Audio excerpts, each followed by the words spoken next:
Jammu Kashmir tunnel हादसे में सभी 10 मजदूरों के शव निकाल लिए गए। बता दें कि गुरुवार रात 11 बजे रामबन जिले के खूनी नाले के पास बन रही टनल का एक हिस्सा धंस गया था। मलबे में सभी मजदूर फंस गए थे। हालांकि उस दौरान 2 घायलों को निकाल लिया गया। गुजरात के मोडासा के आलमपुर के पास 2 ट्रक और कार के बीच भीषण टक्कर हो गई। टक्कर के बाद कार में आग लग गई, जिसमें 6 लोग जिंदा जल गए। हादसे के बाद मोडासा नडियाद हाईवे बंद कर दिया गया। हाईवे बंद होने की वजह से 10 किलोमीटर लंबा ट्रैफिक जाम लग गया। तखतपुर बिलासपुर मार्ग में दर्दनाक सड़क हादसा हुआ। यहां हाईवा के मालवाहक ऑटो को टक्कर मार दी। हादसे में ऑटो सवार 4 लोगों की मौके पर ही मौत हो गई। वहीं आरोपी हाईवा चालक वाहन छोड़कर मौके से फरार हो गया। हादसा तखतपुर थाना क्षेत्र के मोच मोड़ के पास हुआ है। पुलिस ने जांच शुरू कर दी है।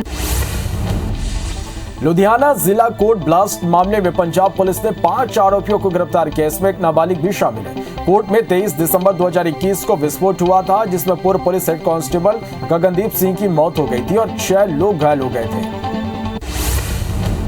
मानसून से पहले कुछ राज्यों में आंधी और बारिश तबाही बनकर आई। अकेले बिहार, असम और कर्नाटक 3 ऐसे राज्य जहां बिजली गिरने और बाढ़ की चपेट में आने से करीब 57 लोगों की जान चली। विभाग ने 21 से 24 मई तक कई राज्यों में बारिश होने की संभावना जताई है। वहीं 23 मई को भारी बारिश को लेकर चेतावनी जारी की गई है। छत्तीसगढ़ में मौसम का मिजाज बदला है। प्रदेश के कई जिलों में आंधी तूफान के साथ बारिश हुई। रायपुर बलरामपुर जिले में आंधी तूफान के साथ बारिश हुई है। वहीं पेंड्रा में रुक रुक कर बारिश हो रही है। मध्य प्रदेश में फिलहाल कोई भी वेदर सिस्टम एक्टिव नहीं होने से गर्मी से कोई राहत नहीं मिलेगी। मौसम विभाग के मुताबिक अधिकतम तापमान 47 डिग्री से ज्यादा दर्ज हुआ। खजुराहो, नौगांव, दमोह में तापमान 47 डिग्री रहा। राजधानी भोपाल के तापमान में भी बढ़ोतरी हुई। रीवा समेत कई जिलों में लू चलने का अलर्ट है।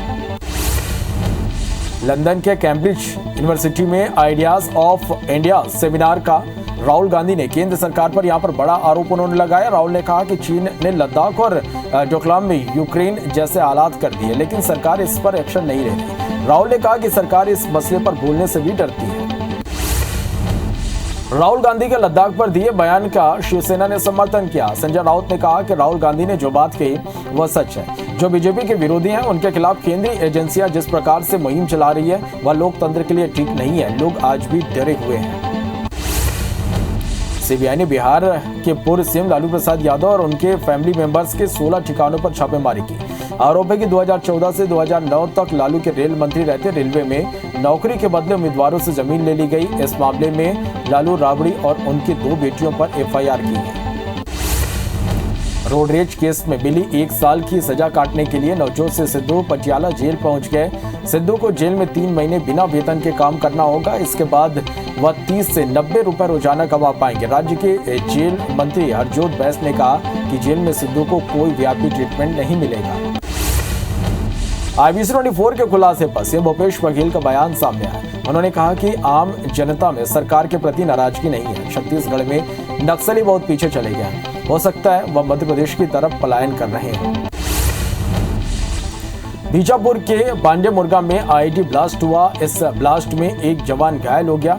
बताया जा रहा है कि सभी जवान एरिया डोमिनेशन पर निकले थे। वहीं घायल जवान को दंतेवाड़ा के लिए रेफर किया गया है। चित्रकूट के जलप्रपात में छलांग लगाने वाली महिला का 24 घंटे बाद शव मिला। कल युवती ने जलप्रपात में छलांग लगाई थी, जिसके बाद एसडीआरएफ की टीम कल से युवती की तलाश कर रही थी। जबलपुर में आईटीबीपी कांस्टेबल भर्ती दौड़ में एक युवक की मौत हो गई। बताया जा रहा है कि युवक दौड़ लगाते समय अचानक गिर गया और फिर दोबारा नहीं उठ पाया। मृतक प्रभुदयाल बालाघाट का रहने वाला था, जो आईटीबीपी कैंप में भर्ती दौड़ में शामिल होने के लिए आया था।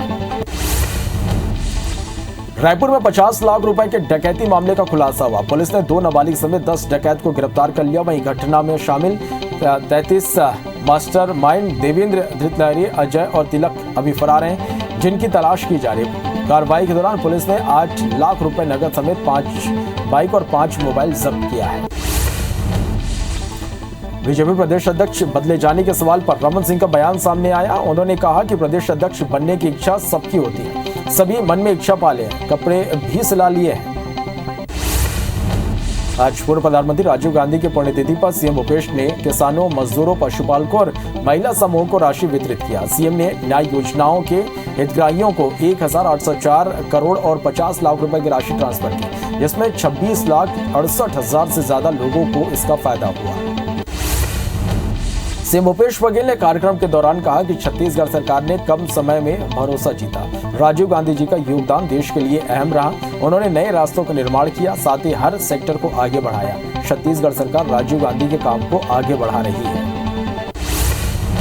सीएम ने कहा कि सरकार हर वंचित तबके को अधिकार देने का काम कर रही है। हमने सरकार बनते किसानों का कर्ज माफ किया। राजीव गांधी जी की पुण्यतिथि से ही योजना की शुरुआत की। आदिवासियों की आय बढ़ाने की कोशिश जारी है। गांव का दौरा कर मैंने योजनाओं का फीडबैक लिया। गांव के अंतिम व्यक्ति तक न्याय पहुंचाया जा रहा है। मध्य प्रदेश में कांग्रेस ने पंचायत चुनाव की तैयारी तेज कर दी और इसी कड़ी में कांग्रेस ने संभाग प्रभारी घोषित किए। ग्वालियर चंबल में अशोक सिंह, सागर में लखन घनघोरिया, रीवा में प्रताप भानु शर्मा, जबलपुर में एनपी प्रजापति, शहडोल में तरुण भनोट और भोपाल में पीसी शर्मा को जिम्मेदारी दी गई है। साथ ही सभी नेताओं को तत्काल प्रभाव से जिले में जाने के निर्देश दिए गए। भोपाल में त्रिस्तरीय पंचायत चुनाव की तैयारियां तेज हो गई है। मतपत्र गुलाबी, नीले, पीले और सफेद रंग के होंगे, जिसमें के निर्देश एससी बसंत प्रताप सिंह ने राजस्व विभाग के सीएस को दिए हैं। पंचायत चुनाव में करीब 3 करोड़ 80 लाख मतदाता अपने मताधिकार का प्रयोग करेंगे। एमपी में ओबीसी आरक्षण की प्रक्रिया को लेकर नगरीय प्रशासन एवं आवास विभाग ने गाइडलाइन जारी कर दी, जिसके मुताबिक ओबीसी को 35% से ज्यादा आरक्षण नहीं मिलेगा। किसी भी निकाय में 50% से ज्यादा आरक्षण नहीं होगा। निकाय में SC ST का आरक्षण 50% होगा। कलेक्टर्स को 24 मई तक आरक्षण की प्रक्रिया पूरी करनी होगी। सीएम शिवराज सिंह चौहान ने खंडवा और डिंडौरी जिले की बैठक ली, जिसमें जिले की प्रभारी मंत्री उषा ठाकुर और मंत्री मोहन यादव मौजूद हैं। सीएम शिवराज ने कल भिंड और सीधी जिले की बैठक ली थी। सीएम शिवराज लगातार तीसरे दिन एक्शन मोड में दिखे।